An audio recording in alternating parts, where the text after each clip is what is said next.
menyambung tentang polemik Kumailah ya, yang katanya itu melecehkan Al-Quran dan juga melecehkan umat Islam ya. Oke, mungkin kita langsung masuk ke topik utama ya. Bahwasanya di situ banyak yang komen tentang minta data ya, data-data dan bukti dari Al-Quran dan semacamnya ya. Nah, di sini gue mau menyarankan ya sama lu semua ya. Apalagi lu yang belajar filsafat, guys. Filsafat itu seperti pedang bermata dua. Kalau lu nggak punya iman ataupun akidah yang kuat, kemungkinan lu akan meragukan agama lu sendiri. Cuman kalau lu udah punya akidah ataupun iman yang kuat ya, nah, filsafat itu bisa membawa lu untuk lebih mendalami agama yang lu peluk. Nah, jadi bicara tentang data, ya, lu kan banyak yang komen kan, datanya mana, buktinya mana kalau itu benar. Kalau bicara tentang agama ya, bicara tentang keyakinan, memahami agama itu tidak bisa hanya mengandalkan data-data ataupun bukti-bukti real. Itu nggak bisa. Ini berlaku untuk seluruh agama dan seluruh orang yang tidak beragama atau ateis ya.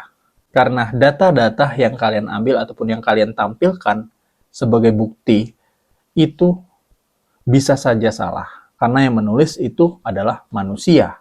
Ya, kita nggak bicara era zaman dulu ya. Kita bicara era yang sekarang. Bukti-bukti yang kalian tampilkan itu tidak bisa dibuktikan secara real. Karena apa? Itu tulisan-tulisan manusia dan itu penemuan-penemuan manusia. Jadi, kalau bicara tentang agama dan lu hanya mengandalkan bukti dan data, tidak bisa. Karena semua data yang lu tampilkan itu ditulis sama manusia. Dan tidak bisa menjadi bukti yang otentik. Kalau bicara soal agama, soal keyakinan. Nah, jadi dalam beragama itu, kita tidak hanya mengandalkan data, melainkan keyakinan pribadi. Jadi, ini hal tentang agama ini ranahnya di privacy. Ya. Kalau tanpa sebuah keyakinan, lu hanya mengandalkan data-data, dan data-data yang lu tampilkan itu tetap saja tidak bisa dibuktikan secara real, secara fakta sebenarnya. Itu tidak bisa. Karena semua data yang lu dapatin itu hasil dari manusia juga. Kecuali orang-orang zaman dulu ya, mungkin mereka merasakan langsung. Kalau era yang sekarang, kita tidak bisa. Ya, tidak bisa hanya mengandalkan data-data. Apalagi yang ditulis oleh orang-orang dahulu. Nah, perlu keyakinan yang kuat untuk memeluk sebuah agama. Ini terkhusus untuk lu yang selalu minta data-data kebenaran tentang akidah, tentang agama. Terus kenapa lu memeluk agama Islam, Bang? Ini sebenarnya di ranah privacy ya, tapi nggak apa-apa. Mungkin gua share kepada lu semua ya. Dan ini berdasarkan keyakinan pribadi dan data-data yang gua cocokin. Mungkin gua mulai dari sebuah pertanyaan aja ya. Kenapa lu harus bertuhan? Atau kenapa lu itu harus punya Tuhan? Alasannya karena ya secara sadar gua nggak bisa hidup di dunia ini kalau tidak ada Tuhan. Ya secara sadar ya. Selama gua hidup di dunia ini kurang lebih 30 tahun. Kenapa gua nyimpulin seperti itu? Karena gua pernah berada di kondisi paling terpuruk selama gua hidup ya. Nah di situ pertama kalinya gua sadar bahwasanya gua itu nggak bisa hidup kalau misalnya tidak ada Tuhan di hati gua. Ya, di situ pertama kalinya gua sadar. Kenapa bisa gitu? Karena ya secara sadar di saat itu tidak ada manusia menurut gua yang bisa membantu ataupun menolong keadaan gua. Ataupun gua sadar tidak ada orang yang bisa gua harapkan di dunia ini ya. Tidak ada hal sesuatu apapun itu yang bisa gua andalkan di dunia ini untuk menolong gua. Semuanya itu ya gelap ya. Gua nggak bisa melihat apapun ya. Gelap. Nah, kalau misalnya gua terusin, ya gua akan masuk terus ke dalam kegelapan itu dan akhirnya buntu. Dan di situ kemungkinan keputusasaan yang gua dapatin. Nah, makanya banyak orang-orang yang putus asa ya dan bahkan melakukan hal yang tidak kita inginkan ya, yaitu bundir ya. Banyak kan orang yang bundir padahal dia tuh kaya, tapi melakukan bunuh diri, padahal dia tuh terkenal ya, terkenal, dan banyak orang yang sayang kepadanya, dan apa ya, pokoknya orang-orang yang menurut kita tuh wow, sempurna banget ya. Tapi dia melakukan bunuh diri karena kemungkinan dia juga merasakan hal yang sama seperti gua ya. Semuanya gelap. Dan kesalahan mereka mungkin karena mereka tidak percaya sama Tuhan dan tidak mau berharap sama Tuhan. Alhasil ya mereka mengambil jalan itu ya karena semuanya udah gelap. Ya mereka sudah putus asa terhadap dunia ini. Nah oleh karena itu gue nggak bisa hidup di dunia ini kalau tidak ada Tuhan yang gue yakini. Terus kenapa lu milih Islam? Di sini gue bukan bermaksud untuk menghina Tuhan-Tuhan kalian ya. Ataupun menghina orang-orang yang tidak bertuhan. Cuma di sini gue berpikir pakai akal logika ya, pakai pikiran kritis gue ya. Bahwasanya semua yang ada di dunia ini itu pasti ada yang menciptakan. Ya, termasuk manusia, menciptakan manusia ya. Semua seluruh alam semesta ini dan termasuk manusia itu pasti ada yang menciptakannya. Nah, di sini gue berpikir ya secara logis. Jadi, siapa Tuhan yang paling pantas untuk disebut sebagai Tuhan? Nah, jawaban gue berdasarkan akal pikiran gue, berdasarkan logika kritis gue yang paling dalam adalah Dia yang maha pencipta seluruh alam semesta ini, termasuk pencipta manusia. Hanya Dia yang pantas disebut Tuhan menurut akal logika kritis gua yang paling dalam. Hanya itu yang bisa disebut sebagai Tuhan. Ya, hanya Dia yang bisa disebut sebagai Tuhan. Yang menciptakan seluruh alam semesta ini dan termasuk menciptakan kita manusia. Cuman Dia. Nah, ini mungkin seperti hal yang pernah dilakukan oleh Nabi Ibrahim ya, yang mencari Tuhan. Nah, saat itu Nabi Ibrahim itu sadar ya, dan menggunakan akal sehat dan pikiran kritisnya. Bahwasanya berhala yang disembah oleh ayahnya ataupun yang disembah masyarakat di zamannya, itu tidak bisa makan, tidak bisa minum, tidak bisa berbicara. Nah, di situ Nabi Ibrahim mikir, mana mungkin Tuhan yang berhala ini itu bisa disebut sebagai Tuhan. Dia aja makan, minum aja nggak bisa, dan apalagi berbicara juga nggak bisa. Ya, logikanya main, mana mungkin Tuhan seperti ini. Nah, kemudian dia keluar, lihat bintang, kemudian lihat matahari, dan semacamnya. Dia menganggap ini Tuhan, menganggap bintang Tuhan. Nah, di situ juga akal kritisnya juga mikir, bintang nggak bisa dijadiin Tuhan, karena di siang hari dia tidak ada. Nah, kemudian matahari, dia pikir matahari inilah adalah Tuhan. Cuman, pas malam hari, matahari ini nggak ada. Nah, di situ pikiran kritisnya timbul lagi. Tidak mungkin Tuhan hanya ada di siang hari aja. Terus aja seperti itu ya. Dia sangat menggunakan akal sehat dan logika paling kritisnya ya mengenai Tuhan. Dan baginya waktu itu ya, secara pikiran dan akal logika dia yang kritis, Tuhan itu tidak akan pernah hilang ya. Jadi dia menolak tentang matahari sebagai Tuhan dan bintang dan semacamnya itu ya. Akal logika kritis dia itu menolak bahwasanya itu tuh Tuhan. Nah, kemudian lanjut lagi ke alasan gue seperti halnya yang dilakukan oleh Nabi Ibrahim ya. Gue menggunakan akal logika kritis gue yang paling dalam ya. Nah, di agama-agama tertentu ya, mereka itu mentuhankan manusia-manusia suci. Ada kan agama-agama yang mentuhankan manusia-manusia yang suci. Nah, di sini akal sehat gue, logika gue, pikiran paling kritis gue itu bermain ya. Sangat tidak mungkin kalau Tuhan, Sang Maha Pencipta seluruh alam semesta ini, termasuk menciptakan manusia, adalah manusia itu juga. Yang terlahir di dunia ini, meskipun dia itu suci.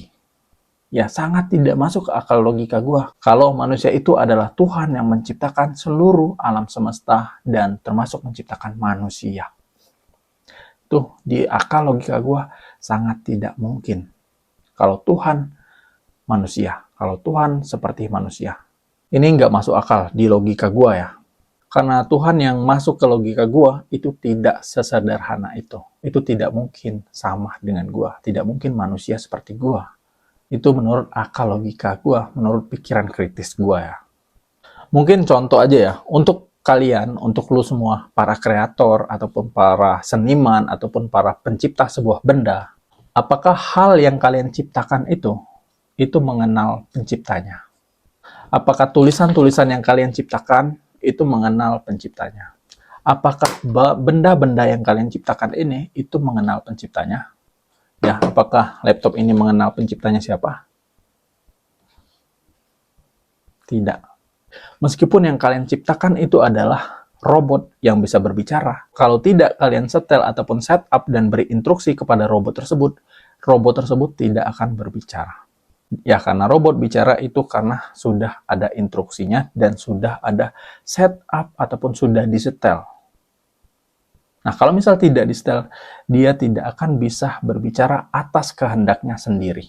Dan robot itu tidak punya akal dan pikiran. Mereka tidak bisa berpikir sendiri ya. Tidak bisa berbicara atas kehendaknya sendiri. Nah, sebagai pencipta ataupun seniman yang menciptakan sesuatu ya, menurut kalian, apakah seorang pencipta itu akan menciptakan dirinya sendiri sehingga si pencipta ini berada di dunia ciptaannya sendiri? Apakah ada pencipta yang melakukan hal seperti itu? Nah, ini nggak masuk akal logika gue kalau pencipta itu menjadi ciptaannya sendiri. Ya, menjadi manusia-manusia suci itu.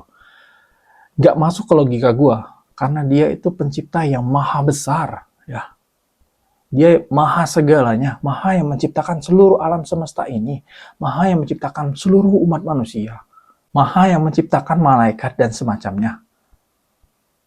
Tidak masuk ke akal logika gue, dia akan menjelma menjadi manusia. Tidak. Logika gue sangat menolak tentang hal itu. Karena pencipta tidak mungkin sama dengan yang diciptakannya. Nah, jadi di sini gue telusurin lagi dong.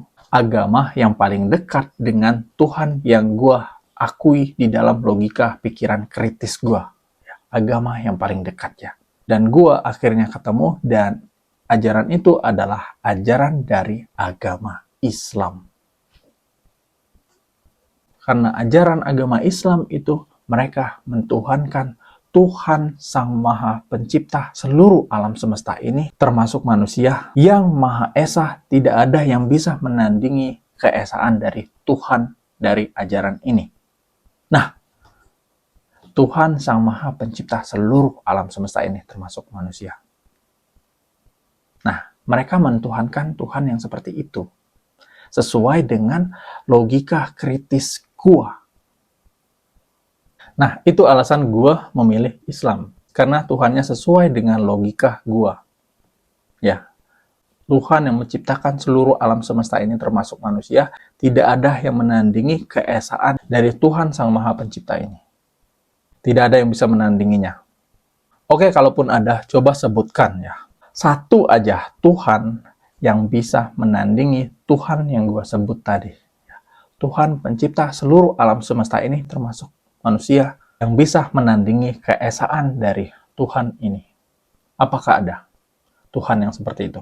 Apakah ada Tuhan yang bisa menandingi Tuhan yang seperti itu? Pencipta seluruh alam semesta ini. Pencipta kita juga, kita manusia ini. Apakah ada Tuhan seperti itu di dunia ini? Sebutkan aja satu nama, serta bukti yang mendekati kebenaran menurut lu semua. Ya, sebutkan satu nama. Tuhan yang bisa menandingi Tuhan Sang Maha Pencipta seluruh alam semesta ini, termasuk pencipta manusia. Sebutkan satu nama aja.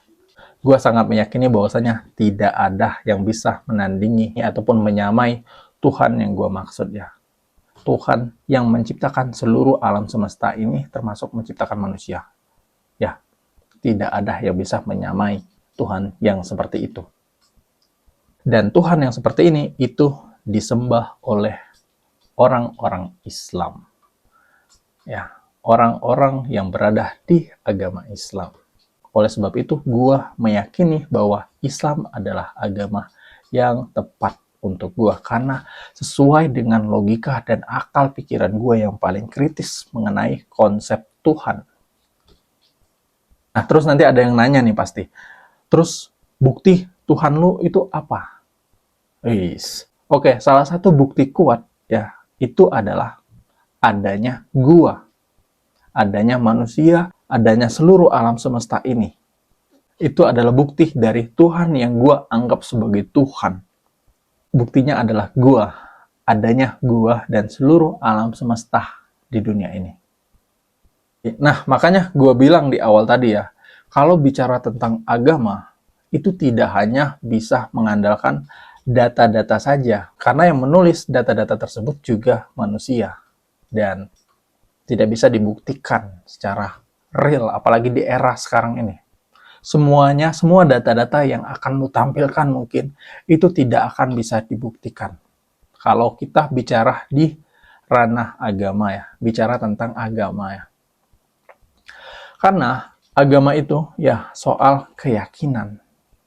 Dan berdasarkan keyakinan gue, berdasarkan akal logika gue, berdasarkan pikiran-pikiran kritis gue, ajaran yang paling dekat dengan sebuah kebenaran itu adalah ajaran Islam. Karena Tuhan yang disembah oleh orang Islam itu adalah Tuhan yang menciptakan seluruh alam semesta ini, termasuk manusia ya, termasuk yang menciptakan kita. Nah, ajaran agama Islam itu mentuhankan Tuhan yang seperti itu.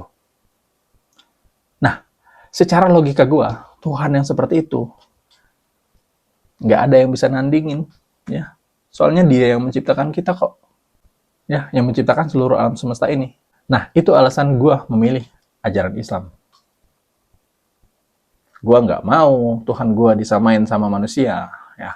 Gue nggak mau Tuhan gue sama dengan gue, ya, sama wujudnya sama dengan gue nggak mau, ya.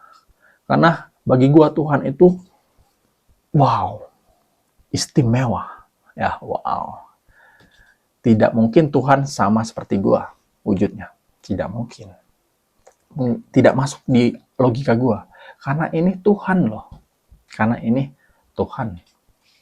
Oke, sampai sini mungkin lu bisa paham ya. Dan gua saranin buat lu yang lagi belajar filsafat ya, lu kuatkan dulu aja iman lu ya, gua saranin.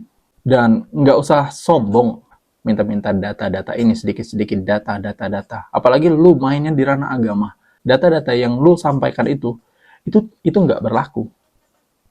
Karena lu hanya mengambil dari tulisan-tulisan orang, ya, tulisan-tulisan dari orang-orang filsuf. Nggak berlaku kalau lu mau masukin itu ke agama, nggak bisa.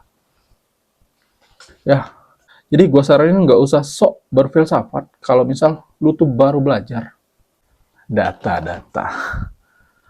Oke, demikian. Wassalamualaikum warahmatullahi wabarakatuh. Semoga bermanfaat. Bye-bye.